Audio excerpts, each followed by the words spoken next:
At this time, we're going to have a moment in history by Mrs. Robin Gardner.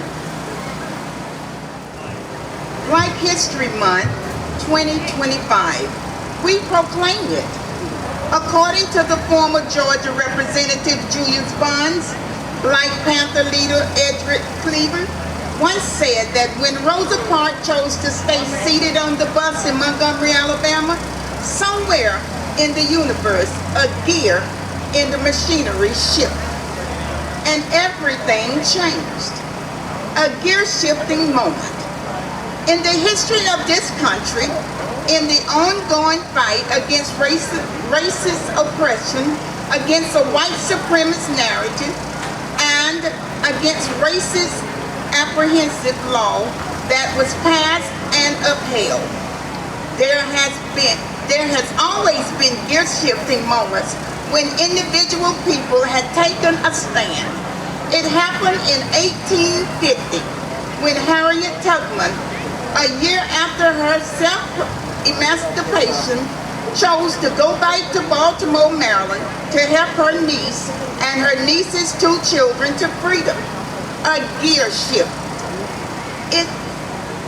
It happened in 1770 when Cypress Attuck, a black and indigenous sailor and whaler, chose to get involved with growing kerfuffle in Boston. In 1864, when the 22nd Infantry Regiment of the U.S. Colored Troops marched from Camp William Penn through the streets of Philadelphia on their way to fight, a gear shift. When Mamie Till told them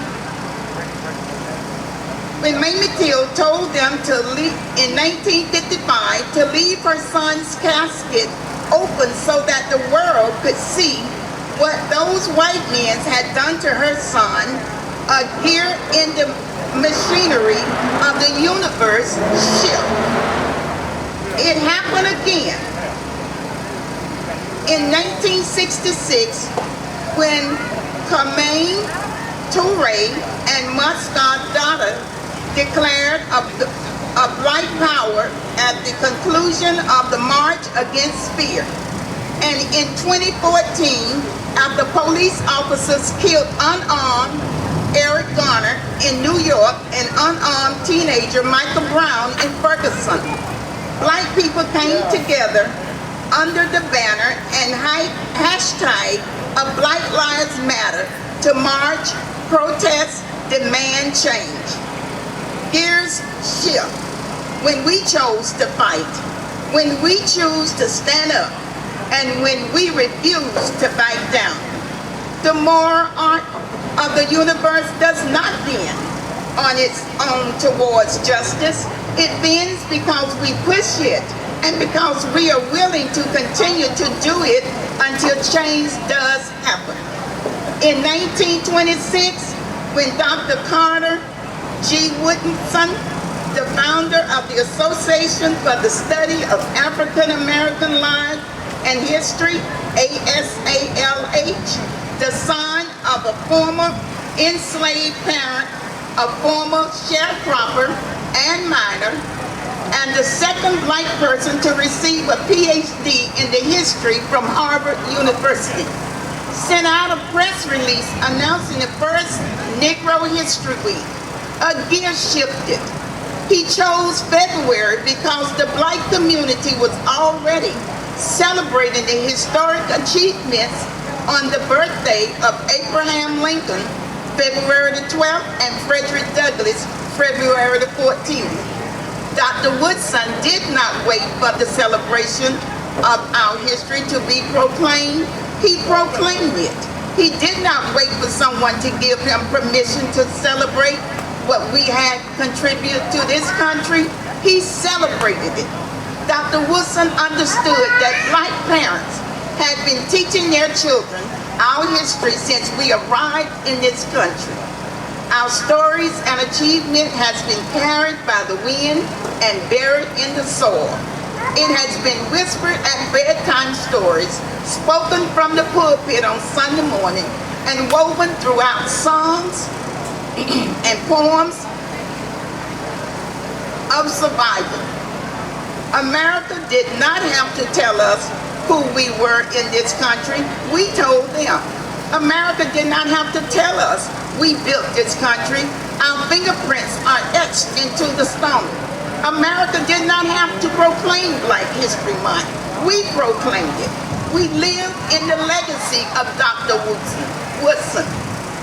And as we have done for 98 years, we will celebrate who we are and all that we have accomplished. We stand at the intersection of the past and the future. What we do at this moment will determine how the next gear shifts.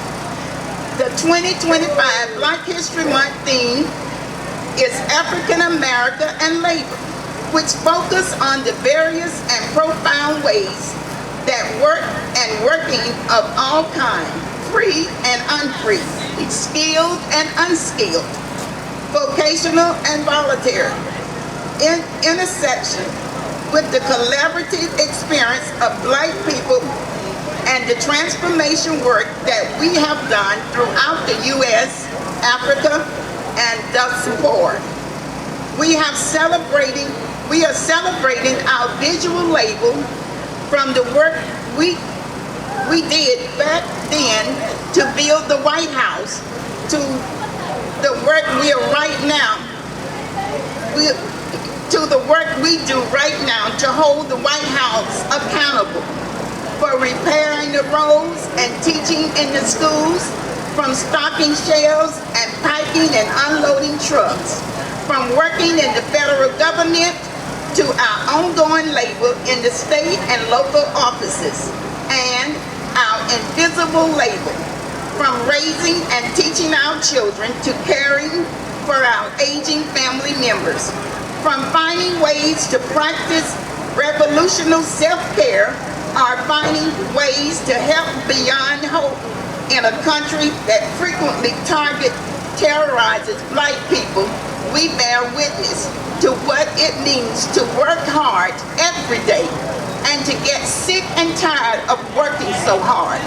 As the president of ASALH, one of the many legacies keepers of Dr. Carter G. Woodson, I am excited to proclaim and uplift the start of Black History Month 2025.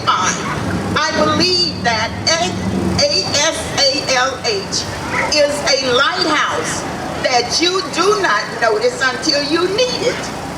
When boats are caught in a storm or fog, they look for the lighthouse to help guide them safely back to the shore. We have been standing at a lighthouse proudly proclaiming the importance of Black history and helping people to understand that it is only through studying and quilting narratives of our historic journey that one can clearly see the silence, blind spots, hypocrites, and distortion of American history. We do not celebrate because we are giving permission. We celebrate because we are the permission givers. We do not wait for Black History Month to proclaim. We proclaim it. We do not wait to be seen. We see ourselves. We do not have to be told the story of America because we are writing it. We are telling it. We are owning it. And we are pointing the way to it. We invite you to join us as we once again celebrate and center the incredible contributions that Black people has made to this beautiful and imperfect world. Thank you.